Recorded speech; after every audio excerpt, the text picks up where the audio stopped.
A, B and C together can finish a work in 30 days. A and B take 9 days less to complete the same work than that of B and C. C and A together can complete the work in 60 days. In how many days A alone can finish the work? देखो, आपको क्या given है? A plus B plus C किसी काम को कितने दिन में करते हैं बच्चों?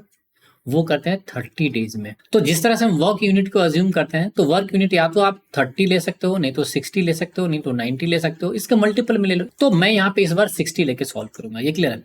वो इसलिए कि हमें ये गिवन है कि सी और ए 60 डेज में कंप्लीट कर रहा है, तो ये क्या होगा, इफिशियंसी 1 यूनिट आ जाएगा।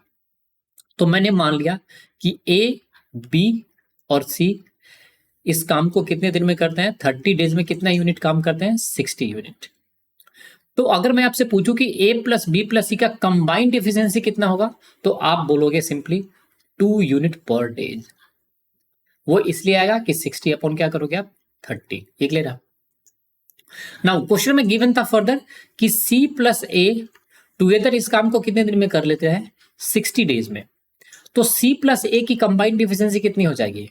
वो हो जाएगी सिंपली 1 यूनिट पर डे। मैं यहाँ पे ए, बी और सी के एफिशिएंसी को अलग अलग लिख लेता हूं। तो देखो, सी और ए का कंबाइंड एफिशिएंसी है 1 यूनिट और ए प्लस बी प्लस सी का कंबाइंड एफिशिएंसी था 2 यूनिट। तो आप सीधे बोलो बी की एफिशिएंसी कितनी हो जाएगी? वो हो जाएगी 1 यूनिट। तो मैं अब क्या करता हूं, अज्यूम करता हूं कि ए की एफिशिएंसी है x और बी की एफिशिएंसी कितनी है? हो जाएगा 1 माइनस एक्स। तभी तो इन सभी का सम किसके इक्वल आएगा? 2 के इक्वल आएगा।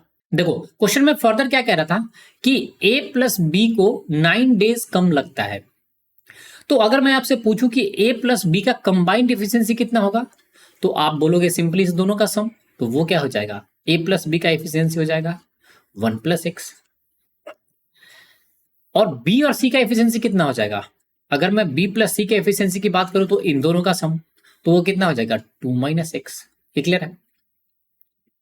नाउ अगर मैं पूछूं ए प्लस बी को टोटल कितना टाइम लगेगा, तो आपने टोटल वर्क डन कितना अज्यूम किया था बच्चों? 60। और इसकी एफिशिएंसी कितनी है? 1 प्लस एक्स। तो ये टाइम लगेगा टोटल ये। अगर मैं पूछूं कि बी प्लस सी को कितना टाइम लगेगा काम करने में, तो आप सिंपली बोलोगे ये 60 और डिवाइडेड बाई क्या? इसकी एफिशिएंसी 2 माइनस एक्स। ये क्लियर है?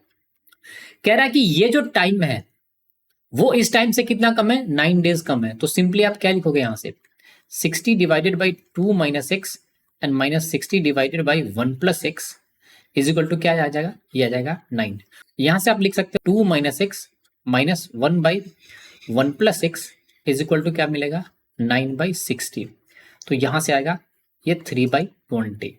ये क्लियर है?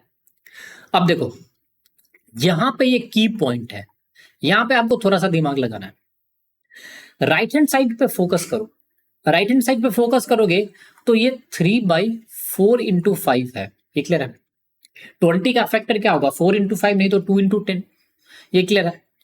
एक चीज और भी आपको गिवन है कि यहां पे x का वैल्यू क्या होगा? वो लेस देन 1 होगा। वो क्यों? वो इसलिए कि a प्लस बी प्लस सी की कंबाइंड एफिशिएंसी 2 था, उसमें से b ऑलरेडी 1 है। तो ये जो वैल्यू होगा ना a और c, इस दोनों का वैल्यू लेस देन 1 होना चाहिए। और न्यूमरेटर में यहाँ पे 3 है, तो अगर आप यहाँ पे x इक्वल टू 2/3 सब्सटीट्यूट करोगे तो ये वैल्यू कितना आएगा? ये वैल्यू आएगा 1 डिवाइडेड बाई 2 माइनस 2/3 और यहाँ पे ये वैल्यू कितना आएगा? 1 प्लस 2/3। तो यहाँ पे आपको ये वैल्यू कितना मिल जाएगा? इस पूरे वैल्यू का लोग कैलकुलेट करोगे तो कितना होगा? 2 माइनस 2/3 है तो ये हो जाएगा 4/3। तो ये अल्टीमेटली मिलेगा 3/4। ये क्लियर है?